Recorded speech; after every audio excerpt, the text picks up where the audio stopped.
తెలంగాణ రాష్ట్రంలో గత సంవత్సరం కింద అబద్ధాలతో అధికారంలోకి వచ్చినటువంటి కాంగ్రెస్ ప్రభుత్వం రైతులకు ప్రతి ఎకరాకు ప్రతి సంవత్సరానికి 15,000 రూపాయల రైతు భరోసా ఇస్తానని చెప్పి తీరా కేబినెట్ సమావేశంలో 12,000 మాత్రమే ఇస్తామని తీర్మానం చేసినారు. అట్లాగే ఆసరా పెన్షన్ 4,000 ఇస్తామని దాని ముచ్చటే మాట్లాడలేదు. ఇందిరమ్మ ఇండ్లు ఇస్తామన్నారు, దాని ముచ్చటే మాట్లాడలేదు. పేదలకు 12,000 ఇస్తామంటున్నారు. అసలు పేదలను ఏ విధంగా గుర్తిస్తారో కాంగ్రెస్ ప్రభుత్వం ఇంతవరకు అధికారులకు గైడ్ లైన్స్ ఇవ్వలేదు. ఇలాంటి అబద్ధాలు మాట్లాడుతున్నటువంటి కాంగ్రెస్ ప్రభుత్వం ఎంతకాలం మనజాలదు. ప్రజలారా గుర్తించండి, మీరు మార్పు కావాలని కాంగ్రెస్ ప్రభుత్వానికి ఓటేశారు.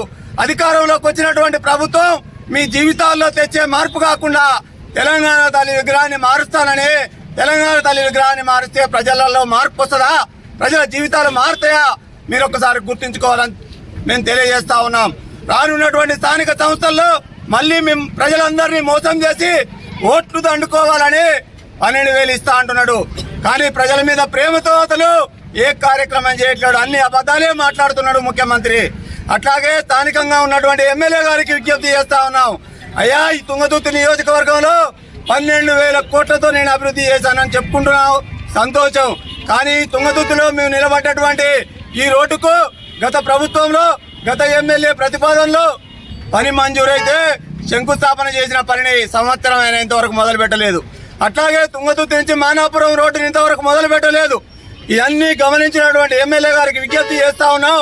మీరు గమనించే ప్రజల సౌకర్యార్థం మీకు ఓట్లేసి గెలిపించినటువంటి ప్రజలకు మంచి సౌకర్యాలు చేయాలని మీకు విజ్ఞప్తి చేస్తూ అబద్ధాలతో అధికారంలోకి వచ్చినటువంటి కాంగ్రెస్ ప్రభుత్వాన్ని బుద్ధి చెప్పే విధంగా స్థానిక సంస్థల ఎన్నికలలో బీఆర్ఎస్ పార్టీ నాయకులకు ఓట్లేసి గెలిపించాలని ప్రజలకు విజ్ఞప్తి చేస్తూ జై తెలంగాణ.